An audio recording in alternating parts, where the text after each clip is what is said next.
Assalamualaikum warahmatullahi wabarakatuh. Hai, jumpa lagi bersama saya Erma Widayanti. Video kali ini khusus banget buat teman-teman yang mau daftar P3K ya, P3K tahun 2021. Karena hari ini sudah ada kabar resmi dari Kemenpan RB teman-teman. Jadi ini adalah update terbaru dari informasi P3K 2021. Oke, sebelum kita bahas, jangan lupa di like, komen, dan share ke teman-teman kamu jika video ini dirasa bermanfaat ya. Dan jangan lupa subscribe juga tentunya. Oke, sekarang kita buka informasi yang pertama. Jadi yang pertama teman-teman, di sini adalah alur tahapan seleksi P3K guru. Jadi teman-teman, ternyata ini dibagi menjadi 4.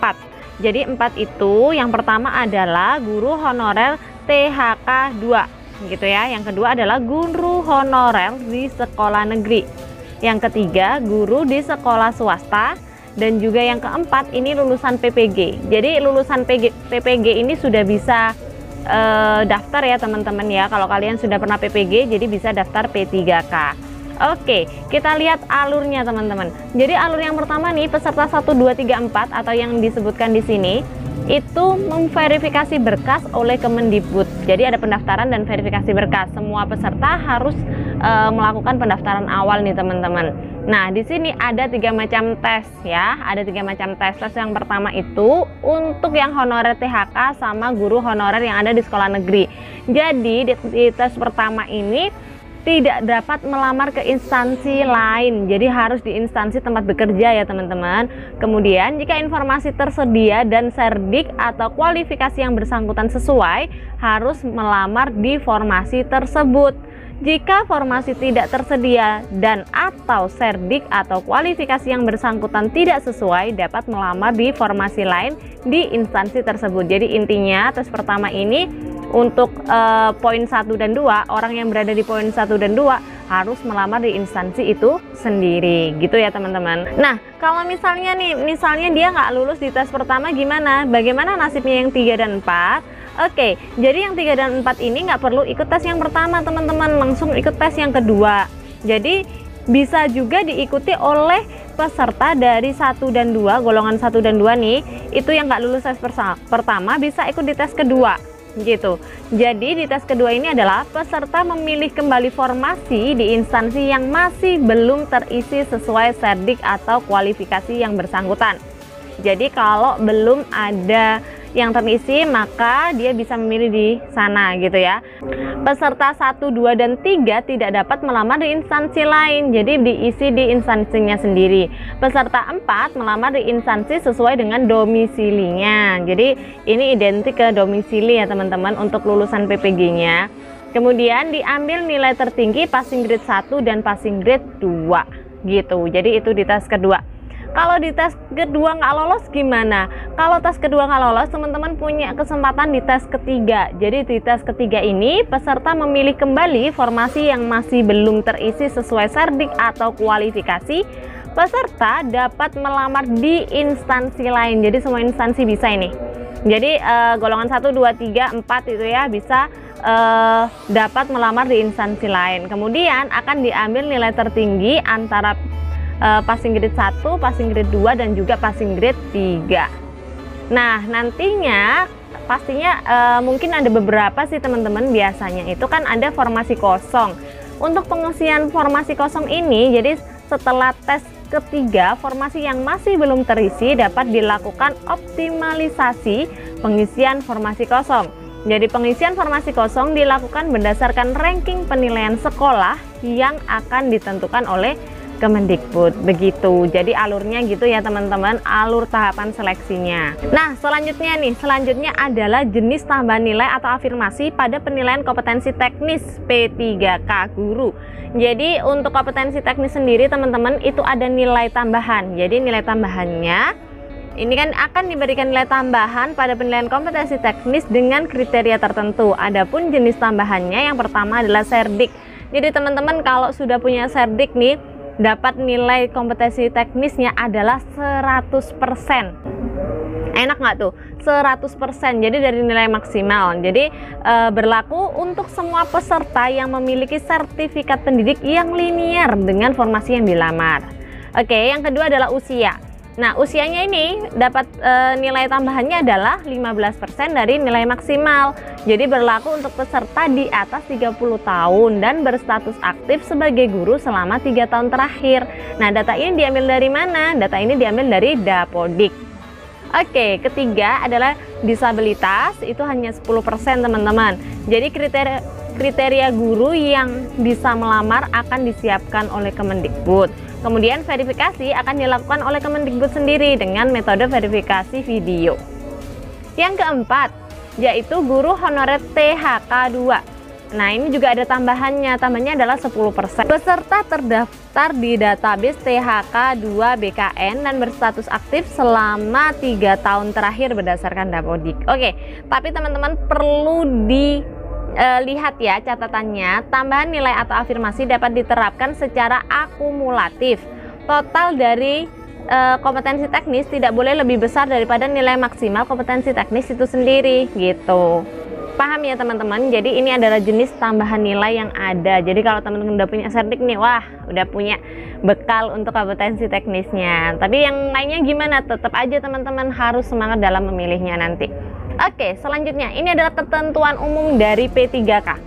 Yang pertama, setiap WNI dapat melamar menjadi P3K dengan batas usia paling rendah 20 tahun, paling tinggi adalah 1 tahun sebelum batas usia tertentu pada jabatan yang akan dilamar sesuai dengan ketentuan perundang-undangan ya teman-teman. Kemudian yang kedua, pelamar tidak pernah dipidana dengan pidana penjara 2 tahun atau lebih. Kemudian pelamar tidak pernah diberhentikan, misal diberhentikan dengan hormat tidak atas permintaan sendiri atau dengan hormat sebagai PNS atau P3K, kemudian sebagai prajurit TNI ataupun anggota kepolisian negara RI, dan tidak dengan hormat sebagai pegawai swasta. Jadi nggak ada pemberhentian lah teman-teman gitu ya. Kemudian yang keempat, pelamar tidak menjadi anggota atau pengurus parpol atau terlibat dalam politik praktis. Yang kelima, pelamar memiliki kualifikasi pendidikan sesuai dengan persyaratan jabatan. Yang keenam, pelamar memiliki kompetensi yang dibutuhkan dengan sertifikasi keahlian tertentu yang masih berlaku. Yang ketujuh, pelamar sehat jasmani dan rohani sesuai dengan persyaratan jabatan yang dilamar. Kedelapan, calon pelamar hanya dapat mendaftar 1 instansi dan 1 formasi jabatan. Jadi di sini teman-teman kalian harus pintar-pintar dalam memilih formasi ya. Nanti kalau udah formasinya turun, kalian harus benar-benar pilih gimana cara strateginya supaya benar-benar dapat kesempatan yang terbaik lah intinya. Nah, ada board di sini di persyaratan nomor 9, yaitu persyaratan minimal 3 tahun berpengalaman di bidang kerja yang relevan dengan jabatan fungsional yang dilamar. Jadi dibuktikan dengan surat keterangan yang ditandatangani oleh minimal pejabat tinggi pertama untuk bekerja di instansi pemerintah, minimal direktur, kepala divisi yang membidangi SDM atau HRD di perusahaan swasta atau lembaga swadaya non pemerintah atau yayasan, dan tidak boleh bertentangan dengan sistem merit. Oke? Udah jelas ya ketentuan umumnya? Oke, selanjutnya adalah ketentuan atau rencana tes kompetensi P3K tahun 2021 ini teman-teman. Jadi di sini ada 2, yaitu tes kompetensi dan juga tes wawancara. Nah, tes kompetensi ini ada 3 macam. Yang pertama adalah tes kompetensi teknis, kemudian kompetensi manajerial, kemudian kompetensi sosiokultural. Di mana teman-teman kalau kita lihat di sini, jumlah soalnya kalau kompetensi teknis itu adalah 70 sampai 100 soal, dan tipe soalnya pilihan ganda berjumlah 5. Benar salah gitu ya. Dan ganda berjumlah 5, dan itu kalau benar-benar berarti salah-salah. Nah, kemudian di sini ada manajerial. Ada manajerial ada 20 sampai 30 soal. Tapi di situ berjumlah 4 dengan nilai 4, 3, 2, 1. 0 gitu. Kenapa 0? Padahal ada 4 kan. Berarti 0 ini kalau nggak dijawab teman-teman. Jadi saran saya kalau untuk tes kompetensi manajerialnya dijawab aja sih. Poinnya nanti tertingginya 4, terendahnya bisa 1. Karena di sini berjumlah 4 ya teman-teman. Kemudian ada lagi sosiokultural, ada 10 sampai 20 soal. Nah, di sini pilihan gandanya jumlahnya 5 dan poinnya 5, 4, 3, 2, 1, 0. 0 kalau nggak dijawab. Berarti teman-teman harus jawab nih. maksudnya poin tertinggi atau terendah, yang penting dijawab dulu, itu akan menambah poin kalian. Nah, yang berikutnya di sini ada waktunya ya. Waktunya kalau di sini ada 120 sampai 160 menit. Untuk ketiganya ini sama, teman-teman. Nah, kemudian di sini tes wawancara berbasis komputer, 10 soal, 10 menit, pilihan ganda, berjumlah 4, nilainya juga 4, 3, 2, 1, 0.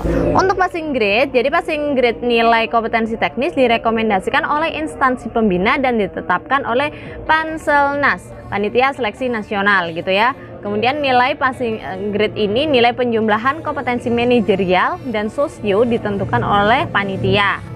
Nah, untuk passing grade wawancara ini tidak ditentukan, hanya untuk menambah nilai akhir dan dapat dipergunakan oleh instansi pengguna untuk menggali dan mengkonfirmasi kembali integritas dan moralitas pesertanya gitu, teman-teman. Jadi tesnya ingat ya, ada tes kompetensi sama tes wawancara, ada kompetensi teknis, manajerial, dan juga sosiokultural. Oke, selanjutnya teman-teman. Jadi di sini adalah materinya. Jadi ada bocoran materi dari Kemenpan RB, jadi teman-teman bisa belajar. Yang pertama untuk materi kompetensi teknis adalah pengetahuan, keterampilan, dan sikap perilaku yang dapat diamati, diukur, dan dikembangkan secara spesifik berkaitan dengan bidang teknis jabatan. Tergantung nanti teman-teman bidangnya apa. Jadi harus siap-siap itu ya. Untuk manajerial itu adalah pengetahuan, keterampilan, sikap, dan perilaku dalam berorganisasi yang dapat diamati dan diukur dan dikembangkan terkait dengan integritas, kerjasama, orientasi pada hasil, komunikasi, pelayanan publik, pengembangan diri dan orang lain, pengambilan keputusan, dan pengelola perubahan. Nah, di sini kalau untuk sosiokultural teman-teman, itu pengetahuan, keterampilan, dan sikap perilaku dalam berinteraksi dengan masyarakat majemuk dalam hal agama, suku, budaya, perilaku, wawasan kebangsaan, etika, nilai-nilai, moral, emosi, dan prinsip dalam peran pemangku jabatan sebagai perekat bangsa yang terkait dengan kepekaan terhadap perbedaan budaya, kemudian kemampuan hubungan sosial, kepekaan terhadap konflik, pengendalian diri, dan juga empati. Selanjutnya yang paling penting juga buat teman-teman, ketentuan P3K guru. Jadi yang khusus guru nih teman-teman. Peserta yang berhak untuk mendaftar di seleksi P3K guru tahun 2021 adalah 1. Honorer THK 2 sesuai dengan database THK 2 di BKN. Kemudian honorer yang masih aktif mengajar di sekolah negeri di bawah kewenangan pemerintah daerah dan terdaftar sebagai guru di Dapodik Kemendikbud ya. Yang ketiga, guru yang masih aktif mengajar di sekolah swasta dan terdaftar sebagai guru di Dapodik Kemendikbud. Yang keempat, lulusan pendidikan profesi guru atau PPG yang belum menjadi guru dan terdaftar di database lulusan PPG Kemendikbud. Jadi gini teman-teman, enaknya kalau misalnya teman-teman itu sudah pernah PPG walaupun daljab ataupun prajab ya berarti ya. Karena di sini yang belum pernah menjadi guru. Jadi teman-teman yang fresh graduate dan pernah mengikuti PPG prajabatan itu teman-teman bisa daftar nih di sini. Kan punya serdiknya juga kan, asalkan sudah terdaftar di database lulusan pendidikan profesi guru Kemendikbud.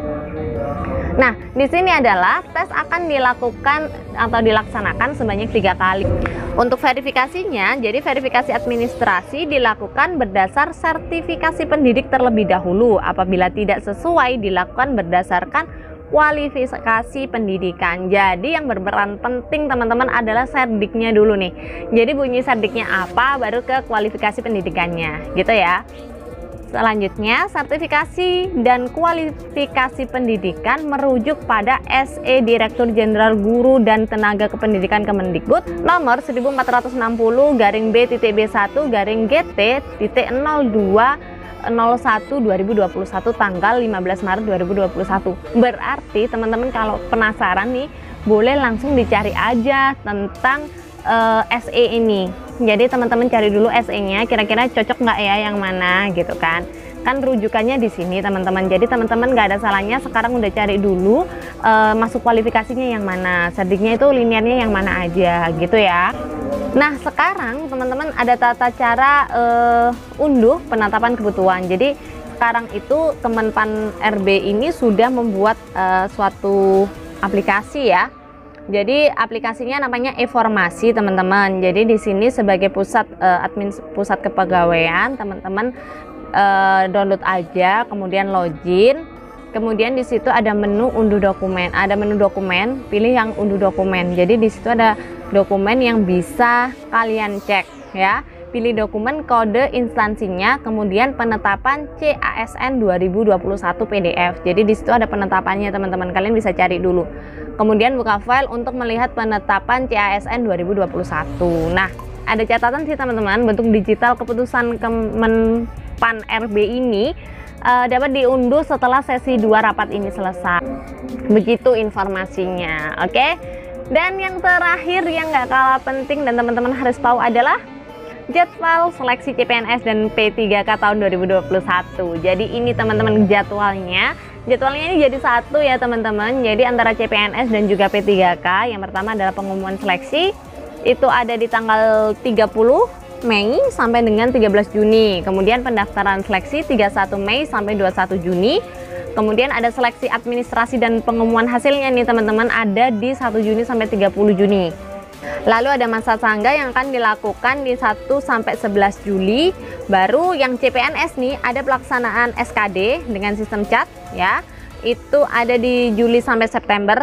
Nanti biasanya kan banyak banget ya, berapa puluh ribu orang nanti akan terjadwal di situ. Kemudian ada seleksi kompetensi P3K yang non guru teman-teman. Jadi yang non guru dulu diseleksi Juli sampai September juga, nanti setelah CPNS ini selesai. Kemudian nah yang kalian tunggu-tunggu ya, seleksi kompetensi P3K guru ini ada pakai CBT-nya Kemendikbud. Jadi beda kalau misalnya CPNS sama P3K non guru itu kan pakai chatnya BKN. Nah kalau yang guru ini khusus pakai CBT-nya Kemendikbud nih teman-teman. Nah tes 1 ada di bulan Agustus, tes 2 di bulan Oktober, dan tes 3 ada di bulan Desember. Oke, jadi itu aja nih tesnya. Jadi nggak ada kayak apa namanya CPNS ya, ada SKD, ada SKB gitu. Tapi kalau P3K karena alurnya tadi seperti itu dan saya jelaskan di awal, maka tesnya ada 3. Nah untuk CPNS kembali nih, jadi yang sudah lolos SKD nanti akan tes SKB itu di September sampai dengan Oktober. Baru pengumuman akhir dan juga masa sangka itu ada di bulan November 2021. Jadi teman-teman, bagi teman-teman yang lolos nantinya akan dapat NIP atau NIP CPNS atau nomor induk P3K di bulan Desember 2021 gitu. Oke, jangan lupa ya dicatat jadwalnya, jangan lupa disiapin persiapannya, udah harus banyak-banyak nih kalau kalian pengen bener-bener lulus. Oke, semangat. Jadi itu aja informasi dari saya. Semoga ini bermanfaat dan semoga sukses di P3K Guru 2021. Sukses ya. See you next time. Assalamualaikum warahmatullahi wabarakatuh.